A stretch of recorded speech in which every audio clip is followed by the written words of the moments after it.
Hello అందరికీ నమస్తే. మనం హైదరాబాద్‌లో ఉంటే దీపావళికి తప్పకుండా వెళ్ళాల్సిన ప్రముఖమైన టెంపుల్ చార్మినార్ దగ్గరున్న భాగ్యలక్ష్మి అమ్మవారి దేవాలయం ఫ్రెండ్స్.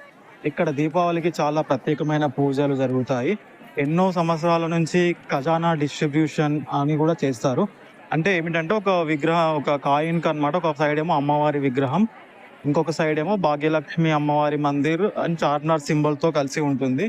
ఆ నాణ్యాన్ని ఎవరైతే ప్రత్యేకంగా పూజలు చేసుకుంటారో, వాళ్ళకి ధనలక్ష్మి వాళ్ళ ఇంటికి వస్తుందని నమ్ముతారు. ఎన్నో సంవత్సరాల నుంచి అయితే ఈ ఆచారం అయితే అక్కడ ఉంది. అక్కడ టెంపుల్‌నయితే ఒక పూజారి వాళ్ళ కుటుంబం చూసుకుంటుంది. ఇప్పుడు ప్రెజెంట్ అయితే వాళ్ళ అక్క ఎవరైతే ఉన్నారో పూజారి వాళ్ళ అక్క ఆ దేవాలయానికి ధర్మకర్తగా ఉన్నారు. వాళ్ళే ఇవన్నీ ఖజానా ఏర్పాటు చేయడం, కాయిన్స్ ఏర్పాటు చేయడం, ఇవన్నీ డిస్ట్రిబ్యూట్ చేయడం ఏర్పాట్లు చేస్తూ ఉంటారనమాట. సో ఎంతమంది వచ్చారు నిన్న అంటే మంగళవారం రోజు జరిగిన డిస్ట్రిబ్యూషన్ రోజండి. 3 రోజులు అనేది అయితే ఉంటుంది డిస్ట్రిబ్యూషన్ చేయడం జరుగుతుంది.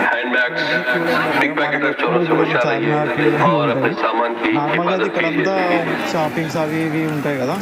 సో దీపావళి రోజు మాత్రం ఇక్కడ క్యూ లైన్ అమ్మవారి దర్శనం కోసం పెద్ద పెద్ద క్యూ లైన్లు అయితే ఏర్పాటు చేశారు. సో ఎంతమంది ఉన్నారో దర్శనం కోసం వెయిట్ చేస్తున్నారు. దాదాపుగా 2-3 గంటల సమయం అయితే పడుతుందండి దర్శనానికి. ఆయన దర్శనం చేసుకొని బయటకు వచ్చేటప్పుడు మనకి కార్డ్స్ అనేది ఖజానా డిస్ట్రిబ్యూషన్ చేయడం అనేది జరుగుతుంది. హైదరాబాద్ కాదండి, చుట్టుపక్కల నుంచి కూడా ఇక్కడికి వస్తారు. అయితే రీసెంట్‌గా ఒక ఇంటర్వ్యూలో చూస్తే వేరే దేశాల నుంచి కూడా తెలిసిన వాళ్ళైతే వచ్చారనమాట డిస్ట్రిబ్యూషన్ తీసుకోవడానికి, ఖజానా తీసుకోవడానికి. అయితే చాలా నమ్మకం అండి భక్తులకి. ఈ ఖజానాని తీసుకొని పూజ చేయడం వల్ల లక్ష్మీదేవి వాళ్ళ ఇంటికి వస్తుందని, వాళ్ళు ఎంతో ఐశ్వర్యవంతులు అవుతారని చాలా నమ్ముతూ ఉంటారు.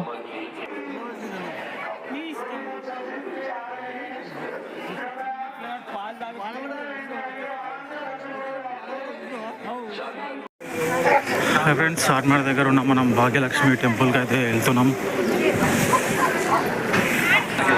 మా లైన్ చూడండి దానములో లైన్ చూడండి ఫ్రెండ్స్.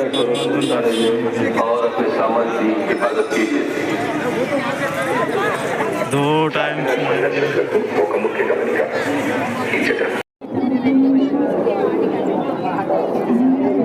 चलिए चलिए चलिए आगे चलिए आगे चलिए आगे चलिए आगे चलना आगे चलिए।